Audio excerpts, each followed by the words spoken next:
subscribe now and press the bell icon. Never miss an update. नजर जब दरे रसूल तैबा पहुंच के आया, नजर जब दरे रसूल, मैंने निगाहे शौक उसी दर पे रख दिया, मैंने निगाहे शौक उसी दर पे रख दिया। और बू जहल सोचने लगा, हैरत में पड़ गया। बू जहल सोचने लगा, हैरत में पड़ गया। जब फैसला रसूल ने कंकर पे रख दिया, जब फैसला रसूल ने कंकर पे रख दिया, और इस्लाम की बकावो तहफ्फुज के वास्ते, इस्लाम की बकावो तहफ्फुज के वास्ते सर फातिमा के लाल ने खंजर पे रख दिया, सर फातिमा के लाल ने खंजर पे रख दिया। क्या खूबी रब ने उस रुखे अनवर पे रख दिया, आलम का हुस्न रूजे मुनव्वर पे रख दिया।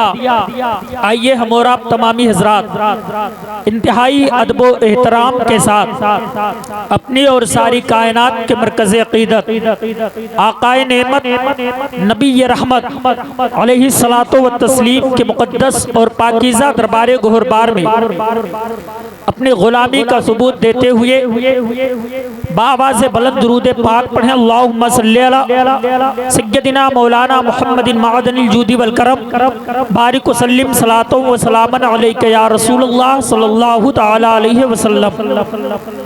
एक बार नबी और आले नबी की बारगाह में दुरूद पाक अल्लाहु रब्बु मुहम्मदिन सल्लल्लाहु अलैहि वसल्लम नहनु इबादु मुहम्मदिन सल्लल्लाहु अलैहि वसल्लम व अला ज़बीही व आलिही अब्दुद्दुहूरी व कररमा।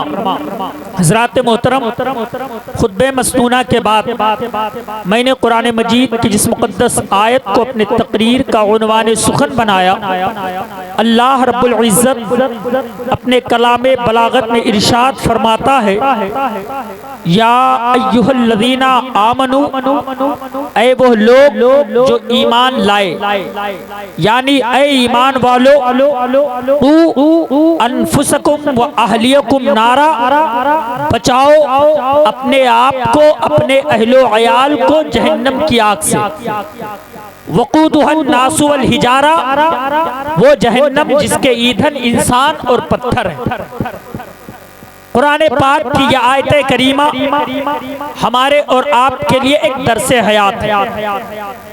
अल्लाह रब्बुल इज़्ज़त ने कुरान के इस मुक़द्दस आयत के जरिया से किसी ईसाई को खिताब न किया, किसी मजूसी को खिताब न किया, किसी यहूदी को खिताब न किया, किसी गैर मोमिन को खिताब न किया, बल्कि रब्बे काबा के खिताब का ये मरकज वो लोग थे जो ईमान के जुमरे में शामिल थे, वो लोग थे जो साहिबे ईमान थे, वो लोग जो कलमा पढ़ करके दामने इस्लाम से वाबस्ता हुए थे।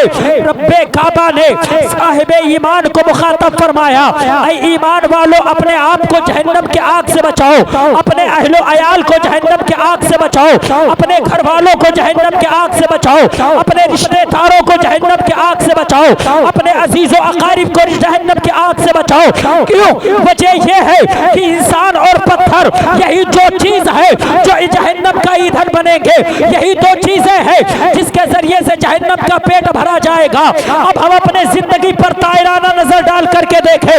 एक इंसान सारी जिंदगी अपने अहलो अयाल के लिए, अपने बेटे की जिंदगी को बनाने के लिए, अपने बच्चों की जिंदगी को परवान चढ़ाने के लिए हर बाप ये कोशिश करता है कि मेरे बेटे का लेवल मुझसे ज्यादा हो, हर बाप की ये कोशिश होती है कि मेरे बेटे का स्टेटस मुझसे ऊंचा हो, हर बाप का ये सोच होती है कि मेरे बेटे का नाम मुझसे ज्यादा रोशन हो।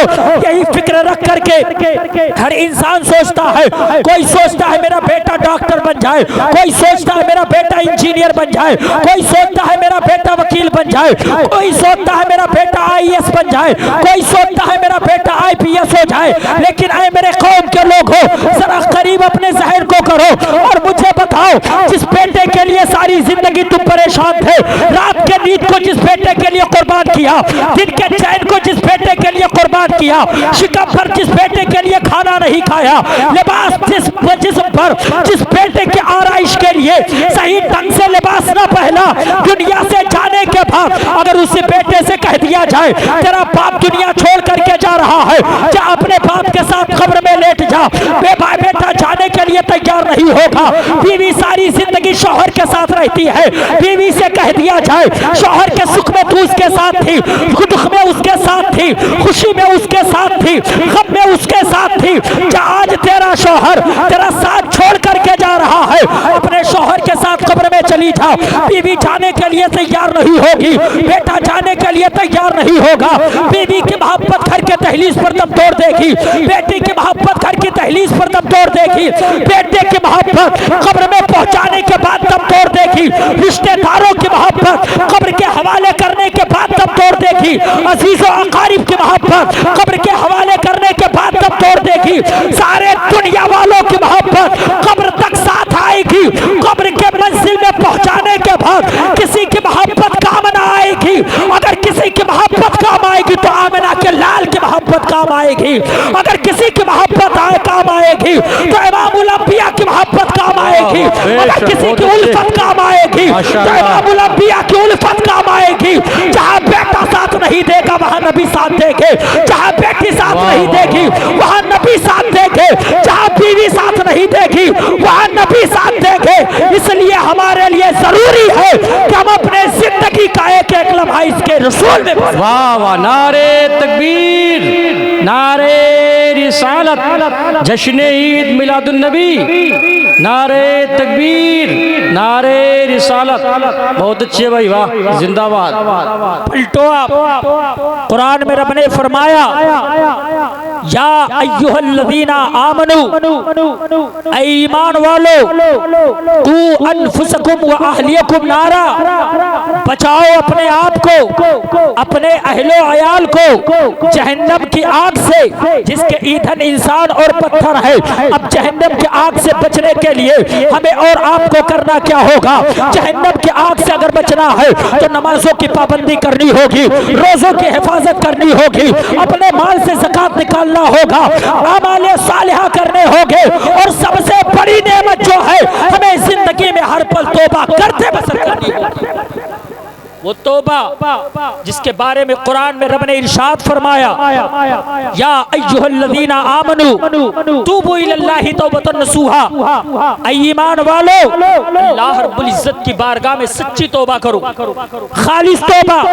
और तौबे के बारे में मेरे आका ने इरशाद फरमाया अत्ताइबु मिनज़्ज़म्बि कमल्ला ज़म्बल्ला, गुनाहों से तौबा करने वाला इंसान ऐसा हो जाता है कि जैसे उसने गुनाह किया ही ना।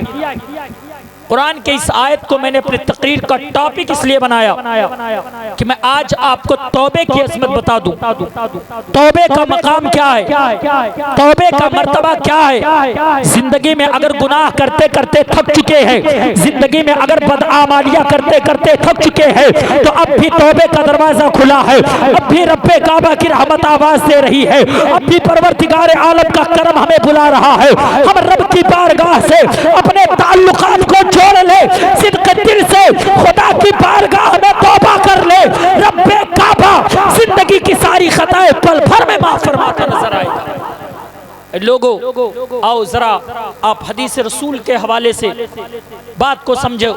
रब्बे काबा ने सैयदना आदम अलैहिस्सलाम को पैदा फरमाया, पैदा फरमाने के बाद रब ने फरिश्तों से फरमाया उसजुदू लि आदम, फरिश्तों को सजदा करो। सारे फरिश्ते सजदा रेज हो गए, इब्लीस लाइन ने सजदा करने से इनकार कर दिया। रब्बे काबा ने फरमाया लिमा ला तस्जुदू अली आदम, ऐ इब्लीस लाइन तूने आदम को सजदा न की, क्यों न किया? तो इब्लीस ने जवाब दिया खलक़तनी मिन नारी व खलक़तहू मिन तीन, ऐ अल्लाह रब्बुल इज्जत तूने मुझे आग से पैदा किया है, आदम को खाक से पैदा किया है। आग वाला हो करके मैं खाक वाला हो करके खाक वाले के सामने सजदा रेज नहीं होगा। रब्बे काबा ने उसके गर्दन में लानत का तोक डाल करके अपनी बारगाह से निकाल दिया। जब रब की बारगाह से निकला था तो उसने कहा था कि मैं तेरे बंदों को सारी जिंदगी भटकाता रहूंगा, मैं तेरे रास्ते से तेरे रिश्ता करता रहूंगा, मैं तेरे रास्ते से तेरे बंदों को हटाता रहूंगा। तो रब्बे काबा ने इरशाद फरमाया था इब्लीस लाहीन, सुन ले, तू मेरे बंदों को मेरे रास्ते से भटकाता रहेगा, मगर मैं अपने बंदे के तौबे को उसके आखिरी सांस तो कबूल करता रहूंगा। अगर जिस्म का जाकनी का वक्त है, आखिरी सांस चल रही है, बंदा उस वक्त तौबा कर ले, रब्बे काबा उस वक्त भी बंदे के तौबे को कबूल फरमा लिया। लोगों, ये तौबा है इंशाअल्लाह। सुभान अल्लाह, सुभान अल्लाह। आखिरी सांस चल रही है, तब भी तौबा करो, अल्लाह रब्बुल इज्जत उस वक्त भी तौबा कबूल फरमाएगा। उसके बाद हजरत आदम जब दुनिया में आए, आने के बाद हजरत आदम अलैहिस्सलाम ने कई साल तक, 100 साल तक रब की बारगाह में अपनी खताई इज्तिहादी के लिए दुआ करते रहे, तौबे पर तौबा करते रहे। आखिरकार जब नबी कौनैन के ज़ाते बाबरकात को वसीला बना करके रब की बारगाह में हजरत आदम ने दुआ की, तो रब्बे काबा ने उनके दुआ को कबूल फरमाया। जब हजरत आदम की तौबा कबूल हुई, फरिश्ते हजरत आदम को मुबारकबादी देने के लिए आने लगे, फरिश्ते हजरत आदम को बशारत देने के लिए आने लगे, फरिश्ते हजरत आदम को खुशखबरी देने के लिए आने लगे। फरिश्ते आते, ऐ आदम मुबारक हो, तुम्हारे तौबे को रब ने कबूल फरमा लिया है। आदम मुबारक हो, तुम्हारे तौबे को रब ने कबूल फरमा लिया है। आदम मुबारक हो, तुम्हारे तौबे को रब ने कबूल फरमा लिया है। उस वक्त सैयदना जिब्रील अमीन सबसे आखिर में बशारत देने के लिए आए, तो हजरत आदम ने जिब्रील से अर्ज किया, इरशाद फरमाए जिब्रील, आज तो मेरी तौबा कबूल हो चुकी है, लेकिन मेरी आने वाली नस्ल खता करेगी, मेरी आने वाली ज़ुर्रियत खता करेगी, मेरी आने वाली नस्ल गुनाह करेगी। उसके बाद रब्बे काबा ने अगर मुआखज़ा कर लिया तो क्या होगा?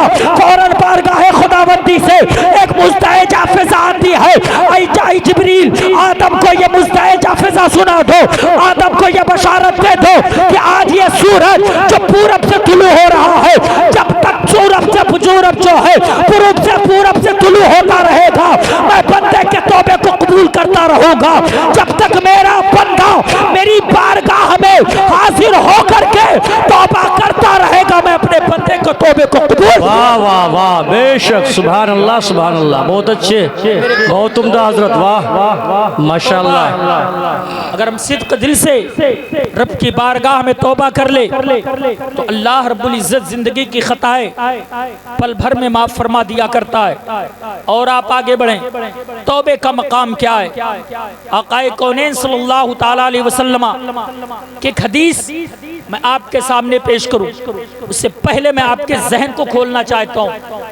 हम माल की मोहब्बत में अपने आंखों से आंसू के कतरे गिरा देते हैं। क्या आपको आपके आंसुओं की कीमत पता है? क्या आपको आपके आंसुओं का वकार पता है? क्या आपको आपके आंसुओं की वक़ात मालूम है? क्या आपको पता है कि आपके आंसू की ये कदर व कीमत रब्बे काबा की बारगाह में कितनी बड़ी है? अगर नहीं पता है तो मैं आओ तुम्हें तुम्हारे आंसुओं की कीमत बताता हूँ, आओ मैं तुम्हें तुम्हारे आंसुओं के कदर को बताता हूँ। हम माल की मोहब्बत में अपने आंखों से आंसू गिराते हैं, औलाद की मोहब्बत में अपने आंखों से आंसू गिराते हैं, रिश्तेदारों की मोहब्बत में अपने आंखों से आंसू के कतरे गिराते हैं। कसम खुदा की, माल की मोहब्बत में आंसू गिराओगे दिल को सुकून न मिलेगा, औलाद की मोहब्बत में आंसू गिराओगे दिल को सुकून न मिलेगा। एक बार खुदा का खौफ दिल में बसा करके आंखों से आंसू के कतरे गिरा लो, ऐसा सुकून मिल जाएगा कि सारी जिंदगी बेचैनी तुम्हारे करीब नहीं आएगी। कभी गिरा के तो देखो, आओ मैं तुम्हें तुम्हारे आंसुओं की कीमत बताऊं क्या है। मेरे आका सल्लल्लाहु अलैहि वसल्लम इरशाद फरमाते, कयामत का मैदान कायम होगा, जहन्नम से आग का एक शोला निकलेगा और अहले महशर की तरफ बढ़ेगा। एक रिवायत है, दूसरे रिवायत में आया है कि जहन्नम को 70,000 जंजीरों में जकड़ के लाया जाएगा। वो आग का शोला अहले महशर की तरफ बढ़ेगा। अहले महशर जब उसके शोले को देखेंगे तो बिलबिला उठेंगे, हम ही और आप होंगे, भागते नजर आएंगे। लोग कहेंगे ऐ आग रुक जा, तुझे नमाज का वास्ता है। ऐ आग रुक जा, तुझे रोजे का वास्ता है। ऐ आग रुक जा, तुझे ज़कात का वास्ता है। ऐ आग रुक जा, तुझे आमाल सालिहा का वास्ता है। ऐ आग रुक जा, तुझे कुरान का वास्ता है। मगर वो आग रुकने का नाम न लेगा, वो आग अहले महशर की तरफ बढ़ेगा। सैयदना जिब्रील अमीन नबी के कौनैन की बारगाह में हाजिर होंगे, उनके हाथ में कटोरा होगा, कटोरे में पानी के कतरे होंगे। वो नबी के कौनैन के दस्ते नबूवत में दे करके अर्ज करेंगे ऐ मेरे आका, इस पानी को जहन्नम की आग की जानिब छिड़क दीजिए, जहन्नम की आग सर्द हो जाएगी। आकाए कौनैन उस कटोरे को अपने दस्ते मुबारका में रखेंगे, उंगलिये पाक को डिबोएंगे, पानी के कतरे को जहन्नम की जानिब छिड़केंगे। तो वो जहन्नम का आग जो नमाज का वास्ता देने पर न रुका, रोजे का वास्ता देने पर न रुका, हज का वास्ता देने पर न रुका, ज़कात का वास्ता देने पर न रुका, पानी के उस चंद कतरे के पड़ते ही वो आग सर्द हो जाएगी। आका फरमाएंगे जिब्रील इस पानी की खासियत क्या है? लोगों ने नमाज का वास्ता दिया ना रुका, रोजे का वास्ता दिया ना रुका, ज़कात का वास्ता दिया ना रुका, हज का वास्ता दिया ना रुका। इस पानी के अंदर खूबी क्या है? ये कौन सा पानी है जिसके वजह से जहन्नम की आग बुझ गई? तो जिब्रील अर्ज करेंगे या रसूल अल्लाह, ये पानी नहीं है बल्कि आपके गुनहगार उम्मती के आंसू हैं। ओ मेरे आका, जब आपका कोई गुनहगार उम्मती अपने गुनाहों पर नादिम और शर्मिंदा होके रब की बारगाह में सजदा रेज़ होकर के अपने आंखों से आंसू के कतरे गिरा के तौबा किया था, तो बारगाह खुदाबंदी से आवाज आई थी जिब्रील मेरे इस बंदे के आंसू जमीन पर ना गिरने पाए। या रसूल अल्लाह, मैंने उस गुनहगार उम्मती के आंसू को इन कटोरों में जज़्ब कर लिया था।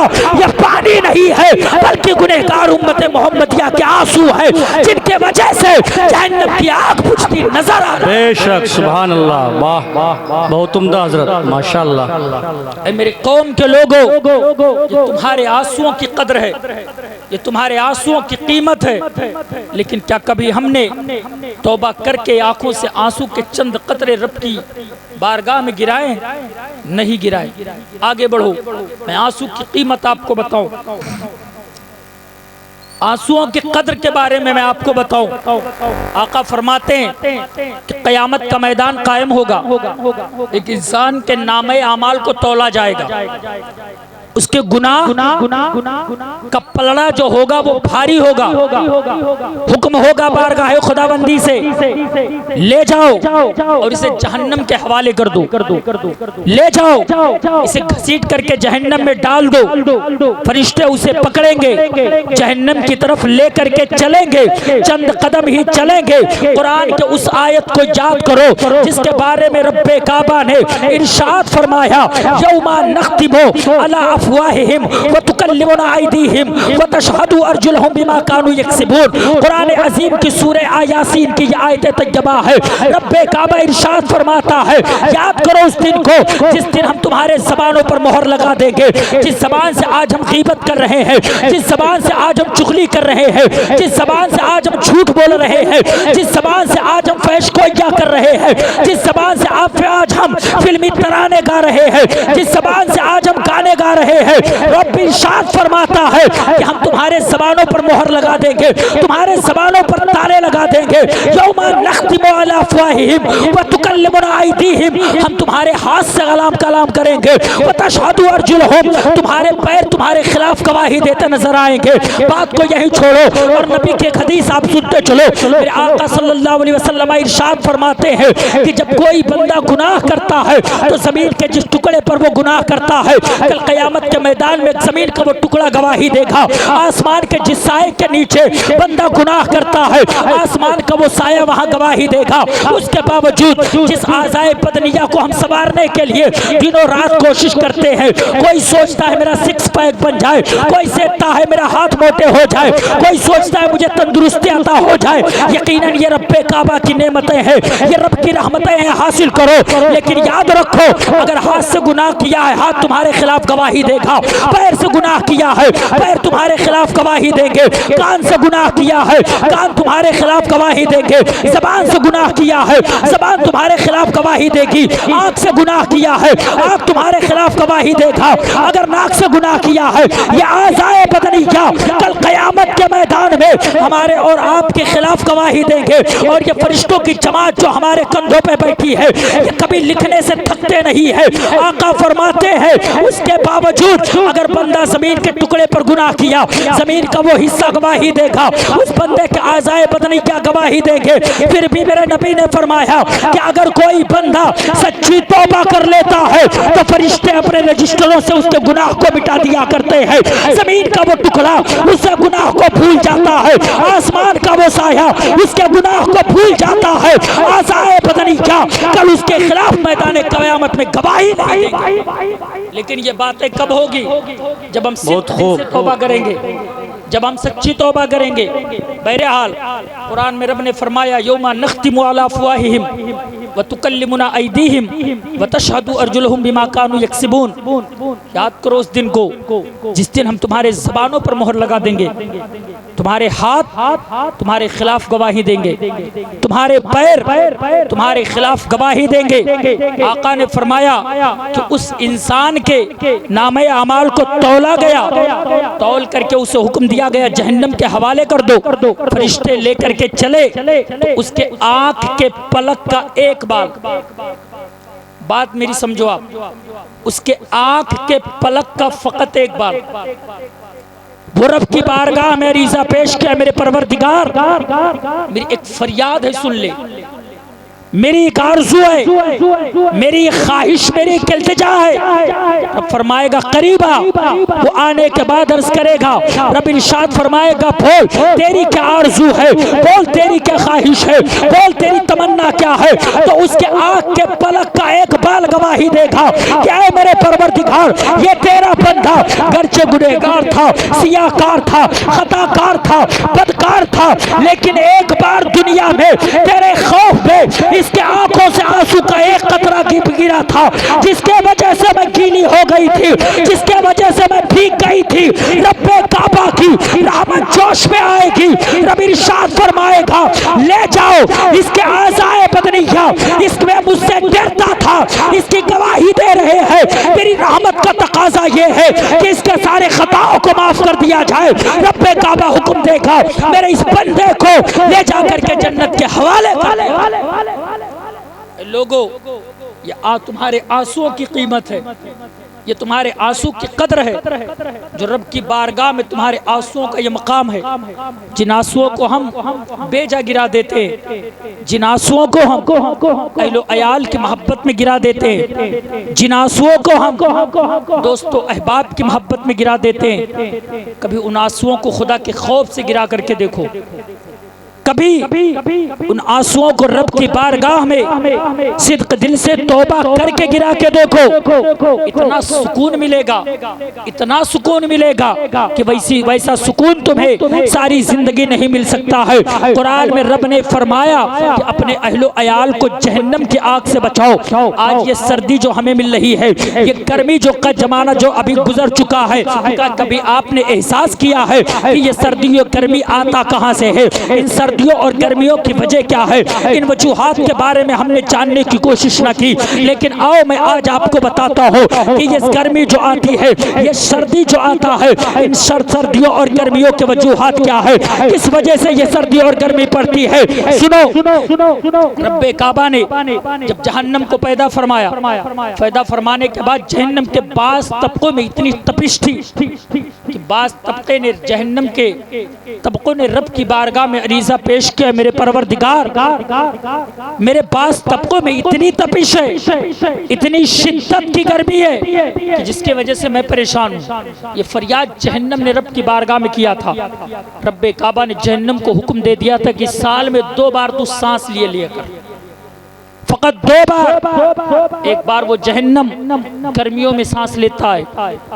जब जहन्नम गर्मियों में सांस लेता है, हमारी और आपकी कंडीशन क्या होती है, हमारी और आपकी कैफियत क्या होती है, हमारे और आपके हालात क्या होते हैं। इंसान अपने हैसियत के एतबार से कोई पंखे का इंतजाम करता है, कोई कूलर का इंतजाम करता है, कोई एयर कंडीशन रूम का इंतजाम करता है, कोई एयर कंडीशन गाड़ियों का इंतजाम करता है। अभी गर्मी का जमाना गुजरा है, सर्दी करीब आ रही है। इस सर्दी से बचने के लिए हम तरह तरह के इंतजामात कर रहे हैं। लेकिन मेरे कौम के लोगों, जरा बताओ, जब हमारे जिस्म के अंदर जहन्नम के सांस को बर्दाश्त करने की ताकत रही है, हमारे जिस्म के अंदर जहन्नम के सांस को बर्दाश्त करने की हिम्मत रही है, जब ये जिस्म जहन्नम का सांस नहीं बर्दाश्त कर पाएगा तो जहन्नम का आग कैसे बर्दाश्त करेगा। इसलिए जरूरी है कि हम और आप अपने लिए सामान आखिरत अपने और आपने निजात का जरिया बना करके दुनिया से जाएं। और तौबा का मकाम इतना बुलंद है, इतना बुलंद है। आओ मैं आपको बताऊं तौबे का मकाम। अगर गुनाह हो गए हैं जिंदगी में, घबराने की जरूरत नहीं है। गुनाह हो गए हैं, परेशान होने की जरूरत नहीं है। अब भी रब्बे काबा की रहमतों का दरवाजा खुला है। गुज़िश्ता रात में आपने देखा था 11:34 पे इस वक्त ज़लज़ले का एक झटका आया था। सारे लोग परेशान हो गए थे, हर किसी की सांसें अटक गई थी। आप जानते हैं इन ज़लज़लों के वजूहात क्या है। जिस जगह जुल्म ज्यादा होता है, जिस जगह नाइंसाफियाँ ज्यादा होती है, जिस जगह गुनाहें ज्यादा होती है, उस जगह रब्बे काबा अपना अजाब नाजिल फरमाता है। ये खुदा का कहर है। अल्लाह हम तमाम मुसलमानों को इस कहर से बचाए। क्या जानते हैं ये ज़लज़ले के वजूहात? जबल तूर, वो पहाड़ जिस पर हज़रत मूसा अलैहिस्सलाम रब से शर्फ़े हम कलामी हासिल किया करते थे, दुनिया का सबसे छोटा पहाड़ है, मगर उसकी जड़ें, उसकी शाखें पूरी दुनिया में फैली हुई है। जहाँ रब का हुक्म होता है उस वो पहाड़ अपने तने को, शाख को जरा सा हरकत देता है, उसके हरकत को हम और आप बर्दाश्त नहीं कर सकते। ऐ मेरे कौम के लोगों, गुनाह अगर हो गए हैं तो हमें घबराने की जरूरत नहीं है। मैं एक रिवायत आपको सुनाता हूँ। मदीनतुल मुनव्वरा की सरजमीन है। नबी कौनैन सल्लल्लाहु ताला अलैहि वसल्लम मस्जिद नबवी में जलवा फगन है। हजरत उमर इब्न खत्ताब रज़ियल्लाहु ताला अन्हु रोते हुए नबी कौनैन की बारगाह में हाजिर हुए। मेरे आका ने फरमाया, उमर रो क्यों रहे हो, तुम्हारे रोने की वजह क्या है? तो हजरत उमर ने अर्ज किया, या रसूलल्लाह, मस्जिद नबवी के दरवाजे पर एक नौजवान इस कदर ज़ारो कतार रो रहा है कि उसका रोना देख करके मुझे रोना। अल्लाहु अकबर। हजरत उमर ने अर्ज किया, या रसूलल्लाह, वो नौजवान इस कदर ज़ारो कतार रो रहा है तो उसका रोना देख करके मुझे रोना आ गया। मेरे आका ने फरमाया, उस नौजवान को बुलाओ। हजरत उमर गए, उस नौजवान को बुला करके लेकर के आए। वो नौजवान जब नबी कौनैन की बारगाह में हाजिर हुआ, हाजिर होने के बाद मेरे आका ने फरमाया, ऐ नौजवान, इतना बिलक बिलक करके क्यों रो रहे हो? ऐ नौजवान, इस कदर फूट फूट करके क्यों रो रहे हो? ऐ नौजवान, इस तरह आहोजारी क्यों कर रहे हो? ऐ नौजवान, इस तरह आहो बखा क्यों कर रहे हो? नौजवान अर्ज करता, या रसूल अल्लाह, मैं बहुत बड़ा गुनहगार हूँ, मैं बहुत बड़ा खताकार हूँ, मैं बहुत बड़ा सियाकार हूँ, मैं बहुत बड़ा बदकार हूँ। मेरे आका ने फरमाया, ऐ नौजवान, जरा ये बताओ, तेरा गुनाह बड़ा है या जमीन? नौजवान ने कहा, या रसूल अल्लाह, मेरा गुनाह बड़ा है। आका ने फरमाया, तेरा गुनाह बड़ा है या आसमान? नौजवान अर्ज करता, या रसूल अल्लाह, मेरा गुनाह बड़ा है। नौजवान, मेरे आका ने फरमाया, ओ नौजवान, जरा ये बताओ, तेरा गुनाह बड़ा है या अर्श आज़म? नौजवान अर्ज करता, या रसूल अल्लाह, मेरा गुनाह बड़ा है। आका ने फरमाया, अभी ये बताओ, तेरा गुनाह बड़ा है या रब की रहमत? तो नौजवान अर्ज करता, या रसूल अल्लाह, मेरे गुनाह रब की रहमत के आगे एक जर्रे की भी हैसियत। सुभान अल्लाह, माशाअल्लाह। मेरे रब की रहमत के आगे मेरे गुनाह एक जर्रे की हैसियत नहीं रखते हैं। आका ने फरमाया, तो अपना गुनाह बता। उस नौजवान का गुनाह सुनोगे तो कांप जाओगे आप। जिस वक्त मैंने ये रिवायत पढ़ी थी, मैं आपको दिली बात बता रहा हूँ, मेरे जिस्म का हर रोंगटा खड़ा हो गया था। मेरे आका ने फरमाया, बोल कौन सा इतना बड़ा गुनाह तूने कर डाला? नौजवान अर्ज करता है या रसूलल्लाह, मैं इस मदीने का रहने वाला हूँ, 3 साल से मेरा एक मामूल है कि अगर मदीने में किसी का इंतकाल हो जाता है, कोई मर जाता है, मैं उसके नमाज जनाजा में शरीक होता हूँ, उसके नमाज जनाजा को अदा करता हूँ, उसे मिट्टी देता हूँ, उसके कब्र पर ठहरा रहता हूँ। जब सब लोग चले आते हैं तो मैं उसके कब्रों पर निशान लगा के वापस आता हूँ। रात के सन्नाटे में जाता था, उस मुर्दे की कब्र से मिट्टी को हटाता था, उसके तख्ते को हटाता था और कफन को खींच करके लाता था, मदीने के बाजार में बेच दिया करता था। अल्लाहु अकबर। मेरे आका ने फरमाया और आगे बता, उसने कहा या रसूलल्लाह, अभी चंद दिन पहले अंसार के एक नौजवान लड़की का इंतकाल हो गया, मैं उसके नमाज जनाजा में शरीक हुआ। शिरकत करने के बाद मैंने अपना वही पुराना तरीका अपनाया, नमाज जनाजा पढ़ी, मिट्टी दिया, कब्र पर निशान लगा के वापस आ गया। रात के सन्नाटे में गया, मैं कब्रिस्तान पहुंचा, उसके कब्र से मिट्टी को हटाया, तख्ते को हटाया, हटाने के बाद उसके कफन को खींचा, खींच करके चंद कदम चला था कि मेरे दिल में शैतान ने जो है वसवसा पैदा कर डाला, मेरे नफ्स को शैतान ने उभारा, मेरे नफ्स को शैतान ने वरगलाना शुरू कर दिया।